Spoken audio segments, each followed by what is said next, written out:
Yeah, it's recording now.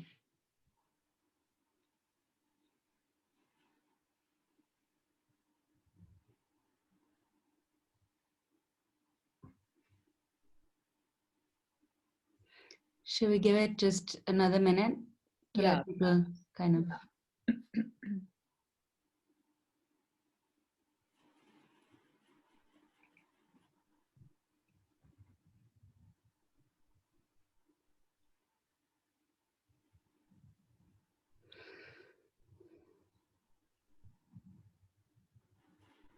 Should we start? Yeah, sure. Okay. Okay, well, hello everyone, and a very warm welcome to the South Asia from Afar webinar. My name is Nanika Mathur, and I'm co-convening this series with my colleague in Oxford, Dr. Sneha Krishnan. A very quick word on the series if you haven't previously joined us. So the immediate trigger for this conversation back in May was the COVID-19 pandemic, when all of a sudden we found our research plans and perhaps more importantly, our graduate students' research plans come to a screeching halt in South Asia. And so we started off in June just thinking about what does this pandemic actually mean for us? However, this conversation has become a much more far-reaching one now. This is the third in a series that we have. We have the final one in September, the end of September. And we've had speakers from very many different disciplines weighing in on the question of method, as well as the ethics and politics of South Asia at this moment in time. I think we've had some really interesting historical conversations on the study of South Asia. We've had some very interesting thematic conversations. People have presented little aspects of their own work and talked about how they've devised different methods around it. So it's actually a very sort of an open-ended conversation, very broadly on the question of studying South Asia as social scientists and humanities scholars. So in this penultimate seminar, we're absolutely delighted to have yet another amazing set of speakers. I'm going to introduce them in the order in which they'll be speaking. So we'll begin with Neera Wickramasinghe, who is Chair and Professor of Modern South Asian Studies at Leiden University in the Netherlands, as well as Director of Research at the Leiden University Institute for Area Studies. Before taking up a post in the Netherlands in 2010, she was a professor in the Department of History and International Relations at the University of Colombo. Her latest book is Slave and a Palanquin, Colonial Servitude and Resistance in Sri Lanka, and it's going to be published by Columbia University Press, I believe in October this year. After Neera, we're going to have Debashri Mukherjee, who is Assistant Professor of Film and Media in the Department of Middle Eastern, South Asian and African Studies, MISAS at Columbia University. Her forthcoming book is entitled Bombay Hustle, Making Movies in a Colonial City, and it investigates the material relations between cinema's bodies, machines, aesthetics, and environments as they intersect with practices of modernity and freedom in late colonial India. Debashri also regularly curates exhibitions related to the history of Indian cinemas. Her next book project is tentatively entitled Mediated Ocean, a techno-aesthetic history of migration between Africa and Asia. And last but not least, we're going to have Deepak Mehta, who's Professor of Sociology at Ashoka University. Deepak has previously taught at the Universities of Delhi and at Shiv Nadar University. For quite a long time, he was teaching at the Department of Sociology at the Delhi School of Economics.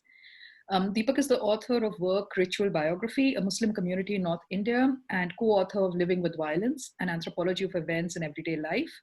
His current research interests center around the anthropology of material culture in its relationship to language and the body, and of law and violence. So just a quick note on the format, it's as before, everyone's going to speak for about 8 to 10 minutes, and then we're going to have a very quick response from Sneha before we open it out to the Q&A. You can please ask your questions through the Q&A box, which you'll see at the side, and we'll take them, we'll take them in order if we can. Okay, so welcome again, and over to Neera.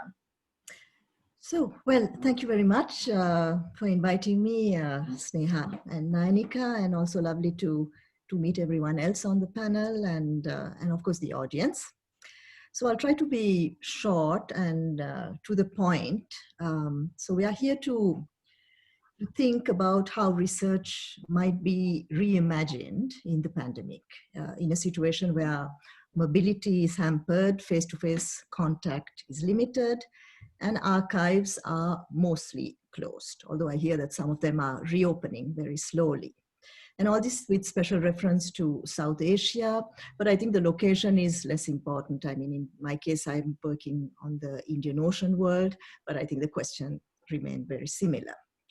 So I would like to make 3 points that address both thinking and doing. And I speak as someone who has a dual location, as you mentioned. Before I joined Leiden University 10 years ago, I worked for 19 years in Colombo at the university in a department of history. And so I'm going to speak really of these two experiences. So my first point relates to the archive and the concept of inventing an archive that I borrow from Benjamin Zachariah. And I'll explain how I feel this is a very productive way of addressing some of the issues that we are facing, in the pandemic. My second point is more an observation on the way the pandemic has had paradoxically a leveling impact on global research practices. And thirdly, I would like to see this moment less in terms of a loss than one of possibilities. If we, who still have jobs in these privileged institutions, take up the responsibility to connect with and support less privileged spaces.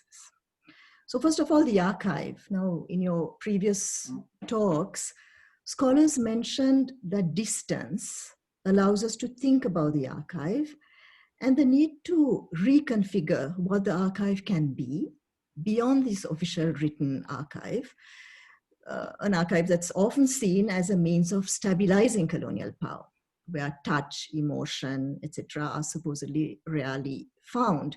Now, I must say that in my next book, which you mentioned, Slave in a Palanquin, I show that the colonial archive is much richer than is often thought of, in some of these damning critiques, But anyway, this discussion is not for now, and I'll move on to, my idea of the archive, which is quite different, which is really, I do not see the archive as a pre-existing repository, either of texts or of unconventional non-textual material. My understanding of the archive stems from a rereading of some old material, really Mark Bloch's classic text, The Historian's Craft, in conversation with, for instance, Zachariah, but also David Scott, so strange bedfellows.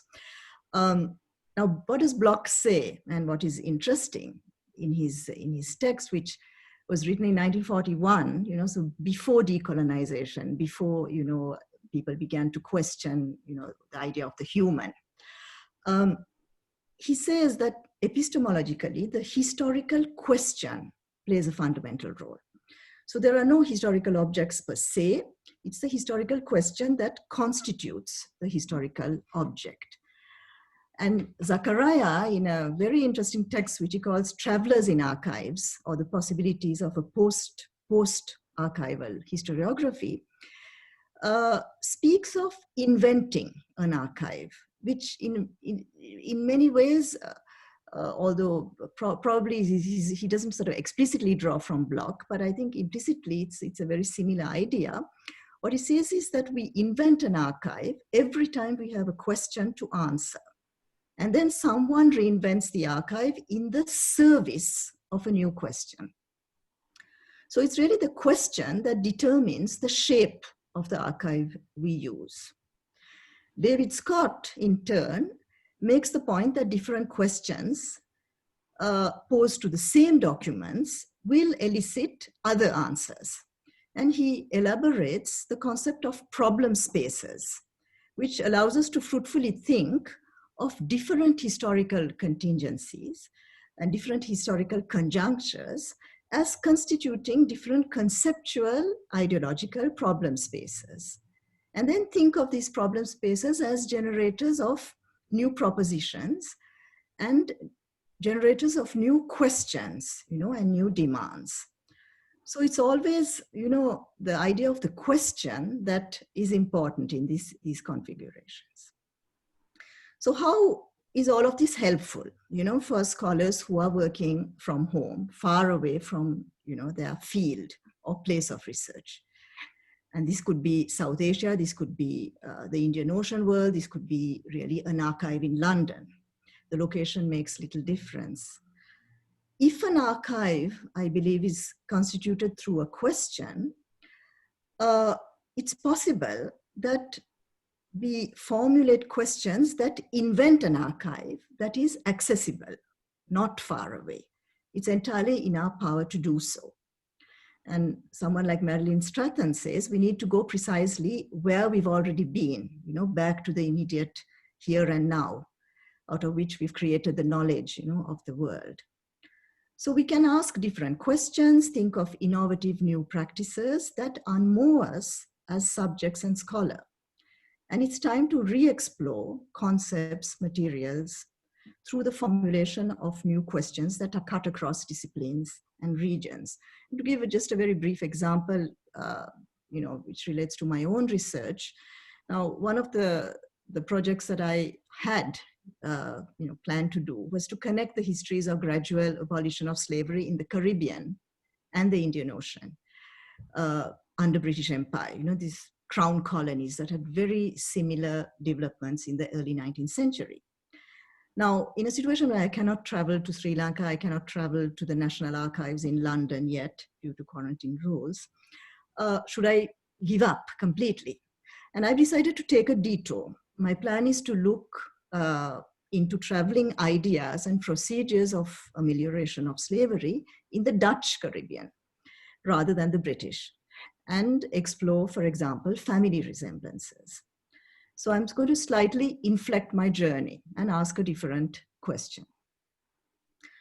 My second point relates to the way what I mentioned, the pandemic has, in my view, and quite paradoxically, had a leveling impact on some global research practices. And it seems to me that we, in institutions in the North, and what we are living is not dissimilar to the everyday situation of scholars in the South, in non-elite universities, who are deprived of research and travel funding, and most often cut away, from some of the more recent writings, debates, and conversations that are taking place in other parts of the world. So there is this kind of democratizing, of a negative situation that is happening. And it calls for, I think, rather than, us all getting together and mourning about a loss, rather, I think it calls for, some forging of solidarities. And this is really the third point that I would, really posit. I think it's a moment when many of us are speaking to each other. And this is a good example today, we are meeting face to face. We are speaking across continents, and we are speaking to people with whom we would rarely speak with in other circumstances. And some of us have been doing this also, experimenting in the classroom, where we've invited guest speakers. And I did that last March, really, with my students, and it was very, very rewarding, for them to actually see the person who's written the text. And so these are some practices, that I think we can develop and we can emulate, which democratize the conversation. And there's even more, you could, I mean, there are some very good initiatives. I saw, for example, that the editor of South Asia Journal of South Asian Studies, Professor Kama McLean, has an excellent program that she's just started that aims at guiding promising scholars who are less familiar with, the whole academic writing process, and taking them step by step into producing a publishable article. So these are sort of some initiatives that can be tried out, at a much larger scale. I can also speak about some other initiatives, but maybe I'll leave this for later, and for the conversation and the debate after the other two speakers present. Thank you very much. Okay, so first, thank you so much to Sneha and Nainika for making this entire series possible. It's just been a very, very productive and solidarity making, actually, series. And I've been following the series on Zoom across 3 different cities, because that's just how my pandemic panned out. So I'll just begin. So I'm going to address the question today of distance and research methods from the position of a film historian and a media scholar. The common assumption is that if you study cinema, you simply have to sit at home and watch films. Global lockdown, whatever. Well, that's not quite true. Now, film studies, a relatively young discipline, has historically been invested in the study of the moving image, asking fundamental questions such as, what do images mean and how do they come to make meaning in the world? So if we agree that cultural production happens in the world, helps us make sense of the world, and even participates in vital forms of world making, then shutting ourselves in with a DVD is not going to take us very far. And of course, we can discuss various other questions of even what access to DVDs do we have right now? What access to streaming facilities do we have right now? So many film theorists agree that to unpack the significance of a film, one has to track its circulation across screens to the bodies of moviegoers, into regulatory institutions that seek to surveil images, into critical discourse that seeks to establish parameters for quality and taste. And as I argue in my book, cinematic meaning is made long before a film is made, in the material practices and the material dreams of cine workers. What these approaches to cinema do is that they open up the object of study far beyond the image on the screen. So now that we've established that a critical study of film includes but also goes beyond watching movies, I want to get to this question of the Afar. I want to approach distance today as a spatial category for research, one that allows us to think three things. One, how to move between scales and apply new perspectival frames in our research. Two, how to understand and resist techniques of disciplinary gatekeeping. And three, how to grapple with archival absence and fragmentation, which has been a running theme through this series. As a sometime film practitioner and now a full-time film scholar, I often draw on the language of film techniques that are premised on spatial manipulation, zooming in, tracking back, the close-up, the wide shot. The idea that perceptions of distance or perceptions of proximity can be manipulated is therefore central to my discipline. Let's begin with the materiality of the image itself. In some of my new work, I'm thinking through the visual construction of place and space. For example, picture postcards of tropical islands in the global south, colonial ethnographic films, even documentaries of colonial science expeditions often encode distance as fantasy. The remoteness of a place, the unfamiliarity of its flora and its peoples make it more desirable as an object of epistemic and material capture. Of course, the ideal addressee of this form of visual seduction is located in the global north. Distance as fantasy, as a shorthand for value, has historically rendered both travel and research into quests for personal fulfillment and heroic adventure. As we all know, this has had very serious epistemic and material consequences and underlays the history of European colonialism and continuing forms of neocolonialism. Techniques of image making, therefore, encode epistemic visions that can legitimize extractive engagement with distant things. So now I want to move to the next question. Now, the much theorized archive is, we can agree, a spatial machine. That is a concept and a place that orders social relations along spatial axes. How close are you to the archive? How much time and money would it take for you to get there? What credentials are required to access these spaces? These considerations organize researchers according to archival proximity and distance in ways that are both at once metaphorical and material. Now, I must note here, based on the discussions that have happened in the previous panels, that the official and most extensive archive of Indian films is in India, at the National Film Archives in Pune. You don't have to travel to London to watch these films. But again, there are other kinds of distance here, including the very fraught question of how scholars from Pakistan are to access films from pre-partition South Asia, films that might be legitimately claimed by Pakistan. Now, I'm not a fan of national territorial canon formation, but here again looms the question of access and distance. Now, in my own work, Afarness has been a fundamental challenge, which I gradually learned was a challenging gift. Over the last decade, I've been researching a material history of film production in 1930s Bombay. About 95% of the films from the 30s are considered lost films, and we may never be able to watch them. This absence, while deeply frustrating at the start, led me, as it has led many people before me, to formulate creative methods of processing that absence, to question the very formation of archives and canons, and as Professor Vikramasinghe has suggested, and to move beyond the language of loss. In this, I have been inspired by the work of feminist, Black, and queer film historians, for whom absence and silence is a very fundamental experience of the archive. Now, in a recent book called Uplift Cinema, Alison Field notes, and I quote, "Film history is a history of survivors, and scholarly writing is consequently disproportionately weighted towards extant films." End of quote.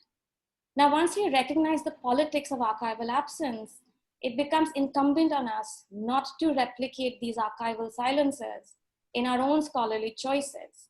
And one of the ways to do that, I would suggest, is by staging some very performative encounters between archival absence and counter-archival presence. Doing so, we can interrogate the limits, not just of the archive, but what counts as historical evidence in our own everyday research choices. Now, one of my favorite articles by myself is a non-peer-reviewed article, as often happens. Now, in this non-peer-reviewed article, I closely examined a scrapbook made by someone who clearly loved the movies. Now, this scrapbook was a found object dating back to the 1940s. And in the article, I theorized the labor of the scrapbook maker as kinetomania, a kind of fandom that manifests itself in the impulse to archive, document, and preserve. The kinetomaniac is the fan who clings to objects such as posters and postcards of their favorite screen stars, ticket stubs, song booklets. And very interestingly for me, this historical figure follows a libidinal logic in her method. There is no hierarchy of sources here, because the film, the most fetishized object, is lost to the film fan at this point because it was a one-time ephemeral experience of movie watching in the film theater. Now, by taking the work of the fan as historian seriously, I learned that the contemporary scholar too can and must leap over the conventional hierarchies of objects and evidence. The problem of the official archive is not just the problem with the colonial archive, but also the post-colonial National Library. Nation states have instituted their own regimes of value and worth in the ways in which film and other cultural collections have been built. Now, as a counter to these collections are the public archives built by scores of bloggers, YouTube uploaders, and Instagram users who actively digitize, annotate, and upload their collections of gramophone records. They conduct interviews and compile filmographies. Now, these communities and their knowledge production is rarely engaged by scholars or cited, but they offer us a vibrant model of both collaboration and resource sharing. Which brings me to an agenda for the future. Over the last many months of overlapping pandemic crises, we have read and watched Black Lives Matter activists, Dalit scholars, and all manner of anti-fascist, feminist, anti-majoritarian, pro-democracy humans say one thing over and over again: the future cannot be a return to what was. It was the normalization of systemic inequalities that brought us to this pass, and we must be able to imagine a different path forward. So I have a few suggestions, and I'd love to brainstorm more in the Q&A. So the first thing is, I think we finally have to move past the idea of the researcher as a heroic individual, boldly going forth where no one has gone before. Over and over again in the archives, as an intrepid grad student, I would receive a file, a book, or an image that someone had seen before me. Now that prior person left their traces on that object through a library stamp, a pencil mark, a missing piece of paper. Now, not only were these moments of recognition very reassuring for me, for a sense of solidarity and very lonely archival work, but it also made me feel, especially when I was a broke student, that I wish I could have just borrowed some of these research materials from a peer who had been there before.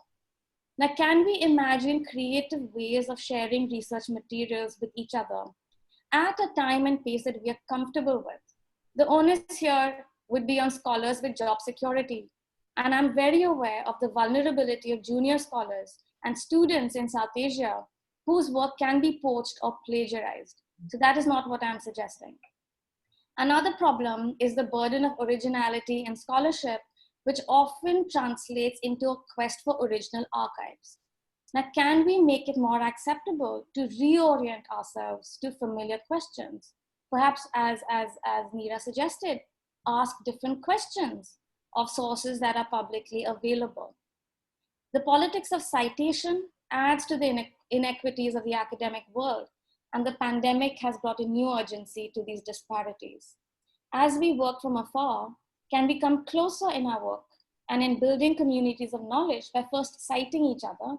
And of course, I have met an entire academic community simply because I was raving and ranting on Twitter this summer. So we can write to each other. And lastly, I want to share one online resource that I think is very special, and I'll post it in the chat. It's indiancine.me. This is a very excellent initiative by a group of artists, film buffs, and scholars who are committed to digital access and copyleft politics. indiancine.me seeks to be a digital repository of all films from India that are outside of the legal copyright period. More exciting is the fact that it fundamentally integrates annotation as a feature wherein anyone registered with the site can annotate films, annotate scenes from films, or you can even annotate a single frame. So annotating on this website has been one of the most pleasurable things that I have done as a film scholar, because it is wonderful to return to films on this platform and read commentaries by other folks. So it's an accumulation of annotations while you're watching these films. So I'll wrap up by saying that definitely this moment has pushed all of us to reconsider the objects of our study, the archives that we mobilize to study them, and indeed the questions that we might ask. And we need a radically new agenda for the future. I'm happy to discuss this some more in the Q&A. Thank you. Well, after those two, in Kali Yuga, the worst happens the last. So just say something about my current research interest. I'd also like to thank Sneha and Nayanika before I start for inviting me to this webinar. I'm not sure I sort of fit into this idea of a view from afar, but I'd like to pick this up seriously and give it some thought in terms of my current work, which is an attempt to sort of grasp how does one understand the contemporary movement and what are the resources that are available for us to actually begin to discursively produce this moment. Not that it's not available in other ways, but discursively, how does one produce this sort of moment is something that I'm very interested in trying to figure. And as one, I think, very important part of this moment, there is the phenomenon of crowds. That we see the teeming crowds wherever whether it's the lockdown, it's the riot, it's Shaheen Bagh, it's whatever it is, you get the phenomenon of crowds and or if you don't want crowds, of congregations or densities or agglomeration of people. How does one begin to understand this? What does this sort of understanding do to our figuration of politics is something that interests me. Now, I don't have a large overall frame by which one can think about South Asia from distance, because I would take distance to be both spatial and temporal. It's geographic, but it's also in time. And one has to actually begin to think about the temporality of what afarness is. which is something that all of us as researchers in one way or the other negotiate. Whether there is a virus or there is not a virus, there is a certain kind of temporalizing that goes on. Now, having said that, I think that one of the ways, or if you're beginning to look at the trace of the crowd, you are going to find a certain kind of peculiar relation between figure and ground, or if you don't want that, between horizon and field. And the horizon or the figure is something that establishes a farness, which is to say that you get a perspectival view on crowds, which is, you get an overarching picture of the gathering of crowds either at railway stations or at bus stands or at protest sites, or you get mobs. You get a certain perspective, and that's a farness. That's from a distance. There is a certain kind of visuality which establishes distance. And I think we need to be aware of how this distance is established, how is it reckoned, and where does it leave its traces? That's one of the most important things that concern me. But there is a second, there is a certain way by which you think not in terms of perspectives, but you think in terms of densities.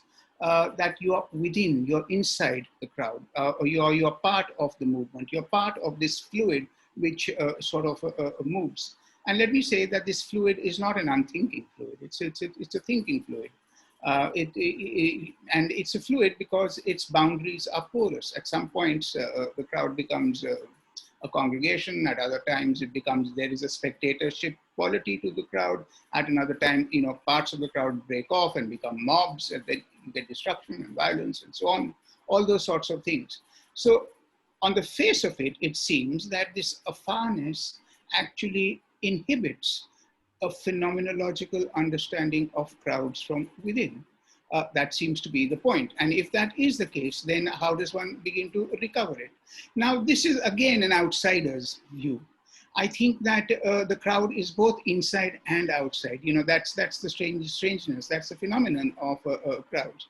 That sometimes what happens, especially now with the digital technologies that are available to everybody, what you get is almost instant feedback loops of the crowd observing itself as a crowd, and simultaneously this observation being mediatized. So you get these sorts of instant feedback loops, and these loops are then used to, I think, offer very novel critiques and to interrogate contemporary politics. And that's something that we are finding, and I don't mean good or bad, I don't mean left or right, I think it happens everywhere, across the board. You get these sorts of interrogations, and this is a way by which this idea of afarness becomes complicated. And it becomes complicated because if one begins to think of the archive, if you want, the official archive of, sorry, it's clearing my throat. You begin to think about the archive as providing us with technologies of rule, of procedure, of certain systems of classification and of order, of building turnstiles by which you can hem in densities and collectivities. I think what is happening is that the crowd actually actively manipulates this. Nowhere is this done more powerfully than in recent memory in the city of Delhi, in Shaheen Bagh. So if you begin to think about what happens in Shaheen Bagh, you'll find a number of densities that are sort of, that sit uneasily with each other. There is, an exclusive women's protest site, then it's hedged around with male protection. And as you move outwards to the city, you can go to the metro and you can find very, very powerful discursive sorts of statements and slogans which sort of begin to interrogate this idea of the figure, of the horizon, of procedure, of rule, of power. So you get those things that happen. I think, if you ask me, I think that a similar operation becomes available to us when we begin to think about the so-called, and this is so typically Orientalist, the teeming crowd. the teeming people, the ones who sort of gather around on bus stands, who gathered around in that train station in Bandra in Bombay, who gather around, and especially very powerfully around mourning crowds. You'll get a sense of how this idea of Afarness has been picked up, and from within it's been manipulated and changed. And I think we need to be aware of that sort of idea of how distance and geographic distance and temporal distance sort of, in a sense, fold into what the crowd's understanding is of itself.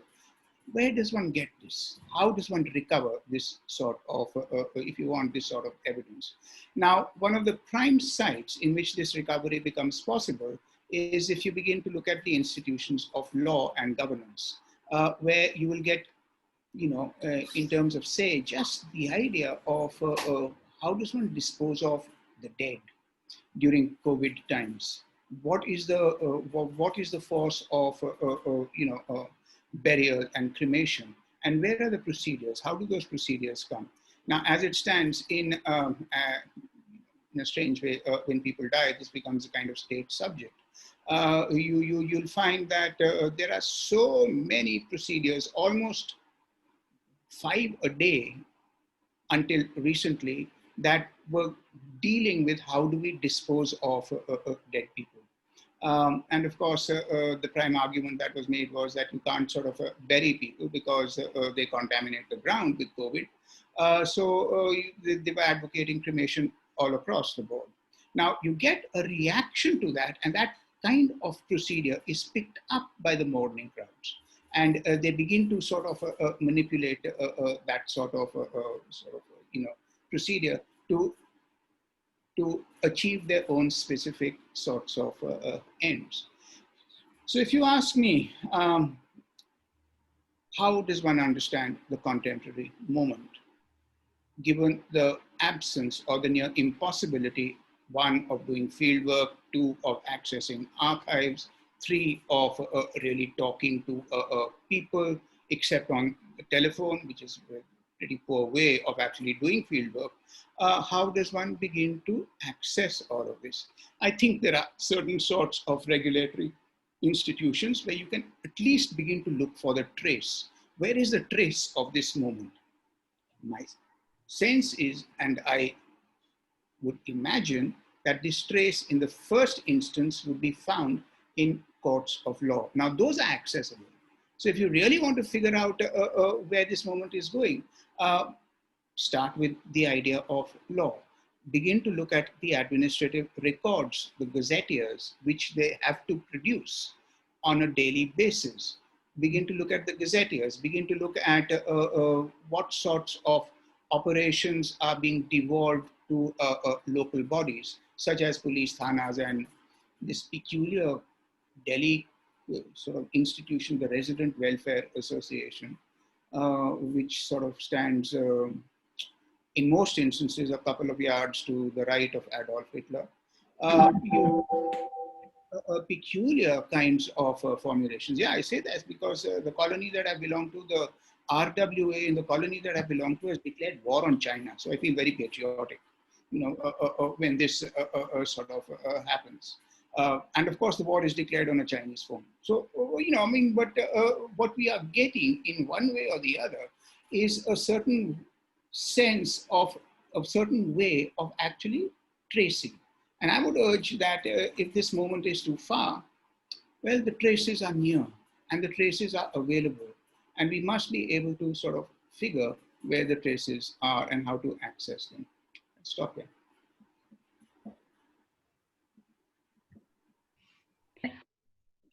Go ahead, Sneha. Thank you so much, Neera, Devashri, and Deepak. These were amazing talks. We'll have a few quick comments from Sneha before we open up to the Q&A. Great. Thanks, everyone. Before I give my comments, just reminding everyone listening to please, start putting in your questions and answers. We'll read them out as soon as I'm done. Thank you so much for an excellent set of talks. I think actually these spoke really well to a lot of the themes that had kind of been emerging in the first three talks we've had. And I think I kind of just want to summarize and think about a few kind of concepts that I feel like all of you raised. For one, I feel like inventing the archive seems to be the running theme really through all of your comments. Neera, of course, spoke about it in those words, thinking about how we might invent an archive in the service of a new question. And that's, I think that's both practical, as Neera said her talk would be, but also simultaneously, I think it's conceptually something that perhaps we've all been doing, well before the pandemic. And it's not just the pandemic really that's pushed us to work in that way. And it's not just, on the one hand, there are geopolitical problems which have always restricted mobility, which of course, ties into Neera's point about how the pandemic is in some ways an odd leveler, in that it's kept people from the global north, from going to the global south for research in quite the same way. But I think, it was interesting that inventing the archive also came up in Devashrie's talk, where she was talking about how a film archive in some sense opens up particular ways of thinking about how to reinvent the archive. I was particularly taken by the example of a scrapbook, not least because I work with similar kinds of materials that college girls produced, and in some sense I have a lot of sympathy for that sort of material. And I think what's interesting about inventing that kind of archive is that, I think also linking to what everyone else said, the archive isn't merely a collection of objects that are already there. And in some sense, we are always putting together an archive as we try to write about any particular thing. Inventing the archive also came up somewhat tangentially, perhaps, or in a different way in Deepak's talk, in thinking about where is the trace of this moment in some sense, and how do we write about this moment from this time. And I think anthropologically, perhaps it's interesting about what it means to think about inventing the archive at a moment when the archive is being sort of, vociferously produced almost. On the one hand, as Deepak said, in the courts of law, but I was also thinking back to what Devashree said as Deepak was talking, because I think much as bloggers, YouTube users, Instagram users, Twitter users have produced commentaries on film and media, they've also written so much on COVID. And I think it feels like, politics in India is currently staged on Twitter and WhatsApp in a lot of ways. And that archive is kind of building itself as we go along. So I think perhaps what I'm curious about is, what do we make of this proliferation? I mean, not to go back to yet another sort of classic problem for historians, but we've talked a little bit about what to do with the problem of absence, but it seems we also have a problem of abundance to deal with, in that there is kind of a profusion of materials emerging, both from this moment and about this moment, but also, more generally as people sort of struggle to, do research in this point. So I think I'm curious if the speakers have any comments on a question of the abundance. The other thing that of course struck me about all three talks was that it seems like a politics of perspective is increasingly important. So I feel like all three speakers looked at the question of us being Afar as a question of perspective. So in Devashrie's talk, it was most obviously evident as she talked about filmic perspectives informing the way that she's engaged with the film archive. But again, it was brought up also in Deepak's thinking about whether we're in the crowd or looking at it from afar, and what does it mean to write about the crowd and its kind of mutating forms as we think in this particular moment. And in Neera's work, it came up again as we think about distance and what distance and the question of journeying and inflecting our journeys in other directions really sort of means at this point. I think I'll stop at this point and ask if the speakers have any comments, and hope that some questions come in the meantime. Thank you.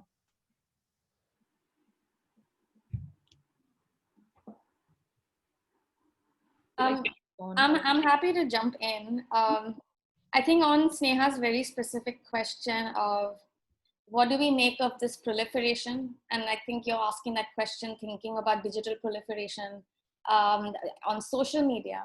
Now, a lot of scholars that study social media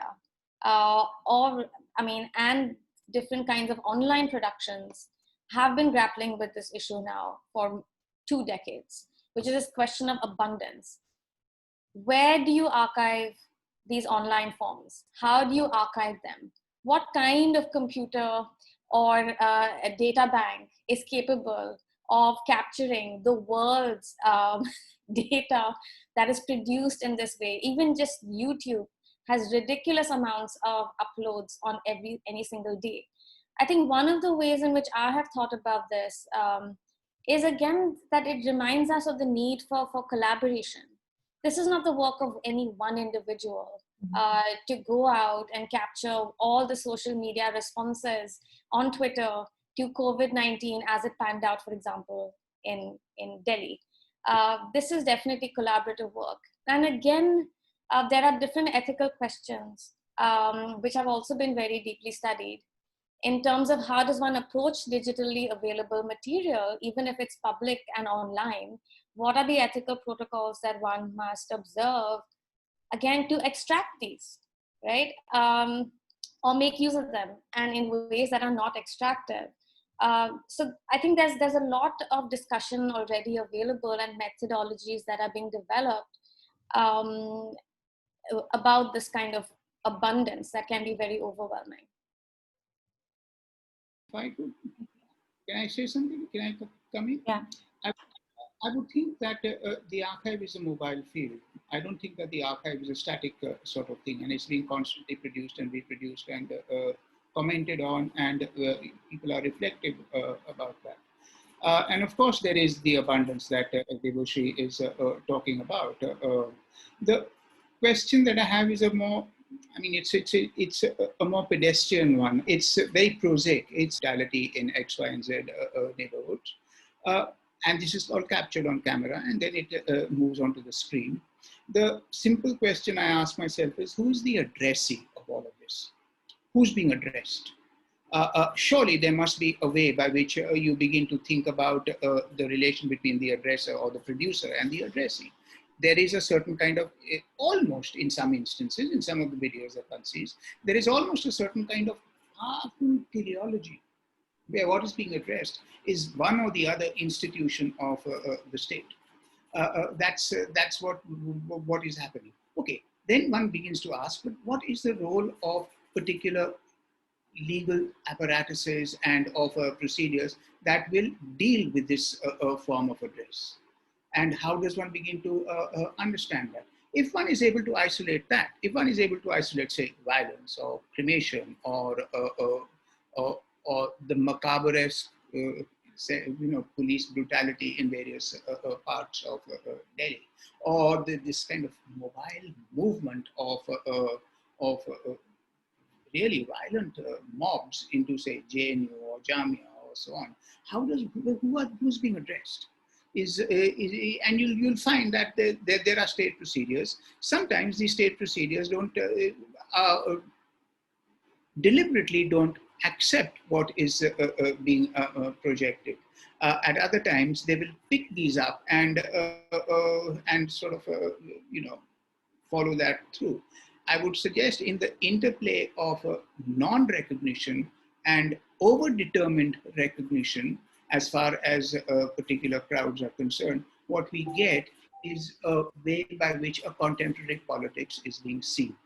And I think that's important to try and figure out. By the way, I don't think this politics follows the boundaries of left and right anymore. I think there's going to be a considerable reworking of what we think of as the surveilling state, the biopolitical citizen, whatever it is, once this thing runs its course. It doesn't matter which party is in power. There is a certain way by which a certain technology has usurped the place of procedure. But there is the blowback. And I think that the crowd sort of begin to make it, so many instances make it ironic and make it almost ludic. So if you are in a crowd, whether it's Shaheen Bagh or your community of rioters, there is a very powerful ludic element, and we need to begin to understand, and we need to recover this idea of the ludic for our understanding of what contemporary politics is. I mean, that's how I would respond to this idea of the archive. Thanks, Deepak. Neera, before we get your thoughts on it, the two questions for Deepak in the Q&A, they're both addressed directly to you, Deepak. I don't know whether you'd like to answer it. While you're reading them, I should also introduce our non-human member of the panel. That's Meow, Deepak's dog, who's been lolling on the bed behind him. And as someone who works on the non-human, I can't not introduce Meow into this conversation. So Deepak, I think you have two questions on Chinese phones and on You got the RW. time before you have to leave. Well, yeah, I mean, these are great questions. So, capturing the moment through a gesture of abandonment. That I think is so productive to think about. Thank you so much for pointing this out. But how does abandonment work, and who is being abandoned? Now, that I think is, in a sense, the central animating anxiety of congregations. That either you are being abandoned by the state, or the state is not looking at you when you are acting on its interests. So you get that sort of exercise that goes on. The RWAs, yes, it's. By the way, the RWAs are a peculiarly middle class Delhi phenomenon. I mean, I think it's you don't really get them in what in Delhi are called JJ colonies, meaning Jhuggi Jhopri colonies. You don't get that. You don't get RWAs over there, precisely because mobility of ownership is so profound and is built into the daily life of slum dwellers. But if you looking at the RWAs, people have started to work on the RWAs and this kind of middle class politics. I haven't, and since I am sort of abandoned by my colony in that sense, I just can't go and meet these people. Really tough to talk to them. I have tried, and there are a few of them. It's not as if they're vicious or anything of that sort. It's just that there is a certain formulation of the political which we need to begin to understand. How did this come about? And this is not just a Hindutva number or so on. This is so fundamentally tied to notions of the securitized state. And we have to begin to think about apparatuses of security and technologies of capture in relation to abandonment when you're looking at the RWAs. I think those questions are linked in that sense. Thank you very much. Great, thanks, Deepak. Neera, would you like to? I think also there's a question on archives from an anonymous attendee, as well as if you'd like to respond to Sneha's comments. Yeah, I mean, no, I think Sneha sort of summed up what I felt was really the commonality between our three presentations, which was on the one hand, the idea that the archive was something very mobile, and I think we all agree on that it's not something that is a repository, but it's something that we make through our own framing of our field and through the epistemic question. So and the profusion of material, I think it's something, it's kind of really depends on what field you are working in. I think if you're working in the present and on this particular moment, where there is a lot going on online and on all these platforms. Yes, I mean, even in the 18th century, 19th century historical field, there has been a lot of digitization of archives, and it's much easier now, for example, to access some material which in my days, we had to sort of painstakingly take down notes, and now it's much easier to you just can order photographs and you can do that. So I think this profusion of material is something that is all round. Of course, in some fields it's much more obvious than in others. There's somebody who has asked something about Lotte Hook, about the inventing the archive. So maybe I can just have a look at that. So Lotte is asking, will the new ways of thinking about inventing the archive allow us all to work more effectively across national borders? so that, for example, our film scholarship would be able to connect up more purposefully beyond the notion of national film cultures driven by National Archive collections. I mean, this, I guess, Lotte's own work in Bangladesh and Pakistan sort of speaks to this. Debashri, would you like to take that, given that it is on, for instance, partly on film scholarship, crossing boundaries? Sure. I'll take also the anonymous attendee's question first. I just want to kind of point out that curation as a technique is not in itself an already radical kind of a practice.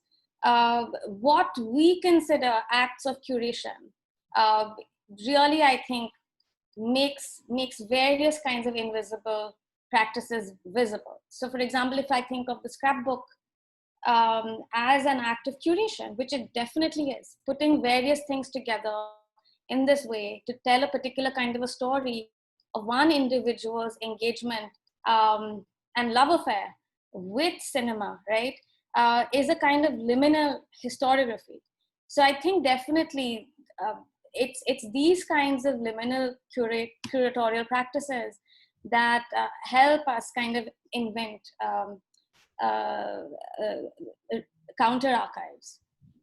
And to Lotta's question about, I definitely think that one of the ways forward is to really think outside of these kinds of national, state-determined territorial borders, which of course not just territorial physically, but they also force us into compartments where we are only able to imagine the ambit of our work, or this is my field, this is the archive that I study, I work on Indian cinema, so these are the places that I'm going to go to.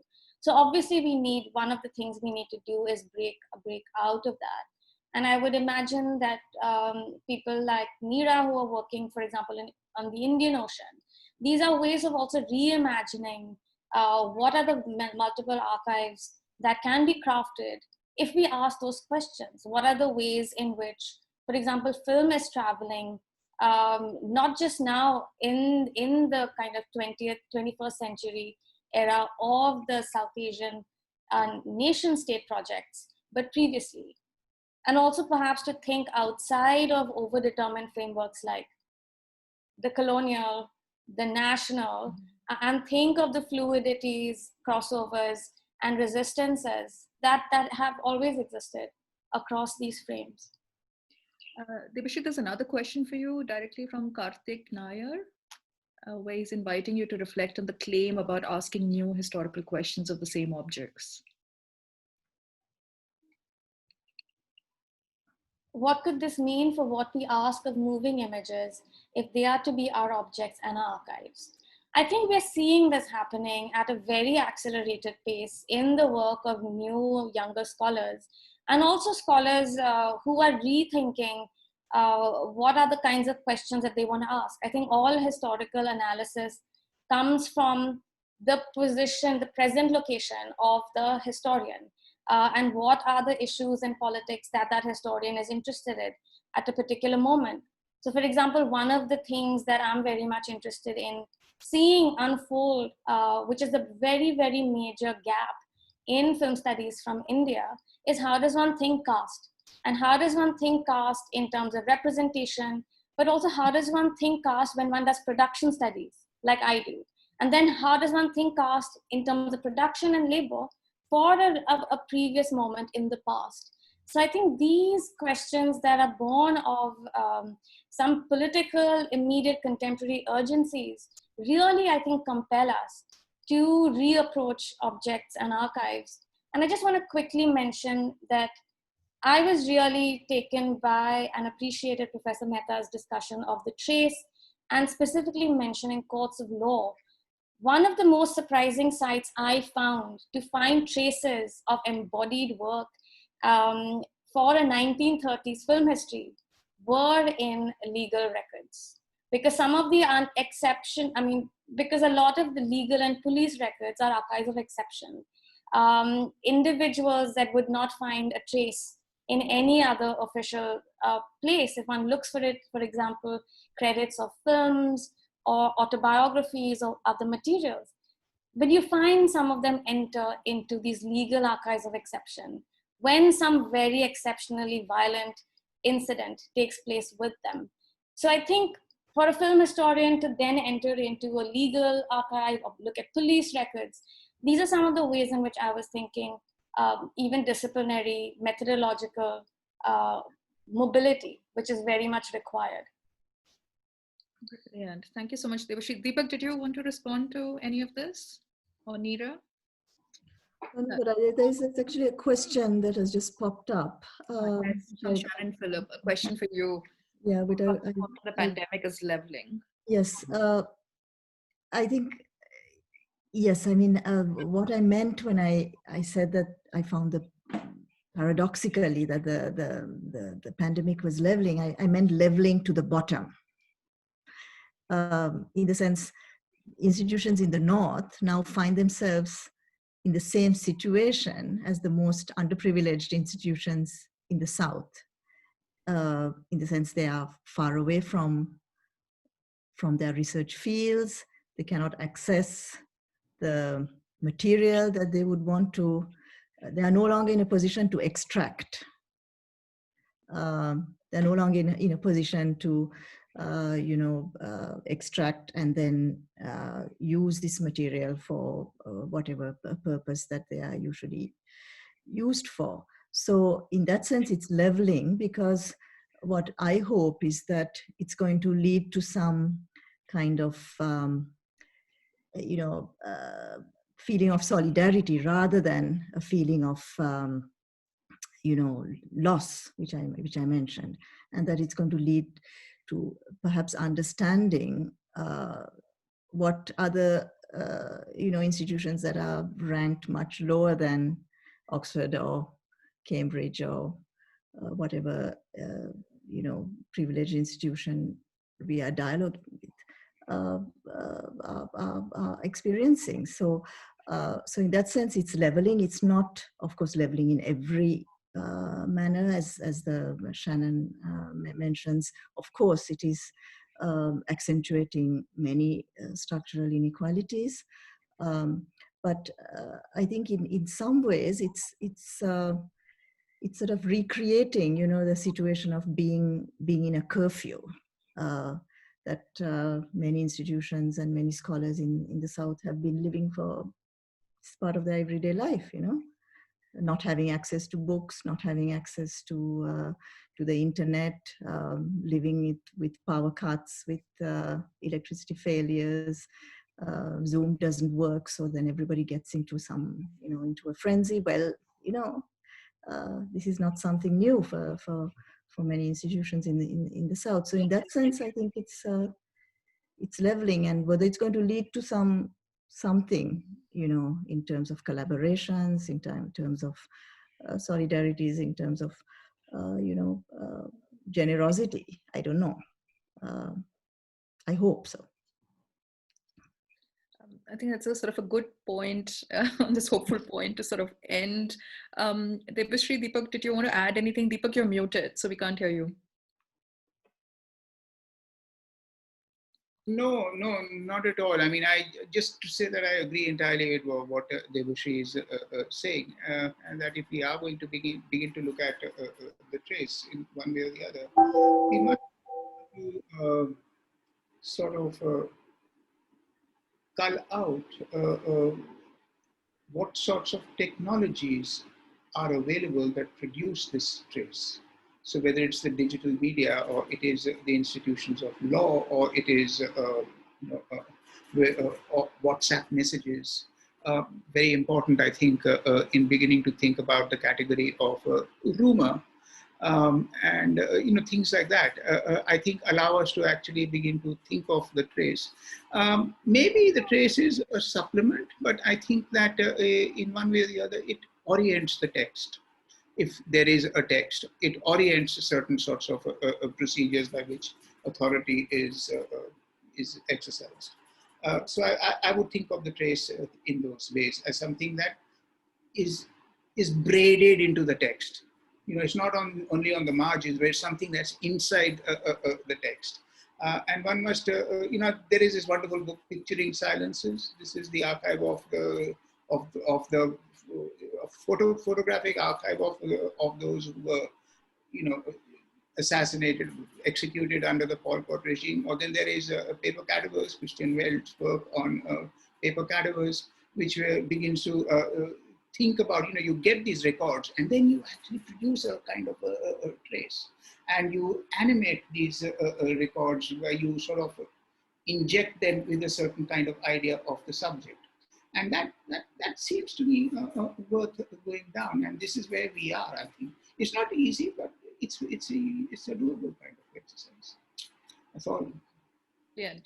Well, thank you so much. I think we're totally out of time now. Thank you so much for these fantastic questions. Thank you so much, Neera, Debashri, Deepak, for your great talks and these great responses. Sneha, thank you for summing up.